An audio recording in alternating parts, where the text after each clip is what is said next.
Stop a sneeze in its tracks by simply holding your breath. It sounds like magic, but there's science behind this trick. Sneezing is a reflex triggered by irritation in your nasal passages, but by holding your breath, you momentarily disrupt the reflex arc responsible.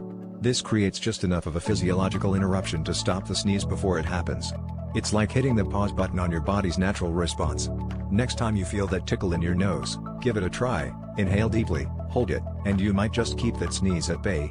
Perfect for those awkward moments when you need to stay silent or avoid drawing attention in a quiet room.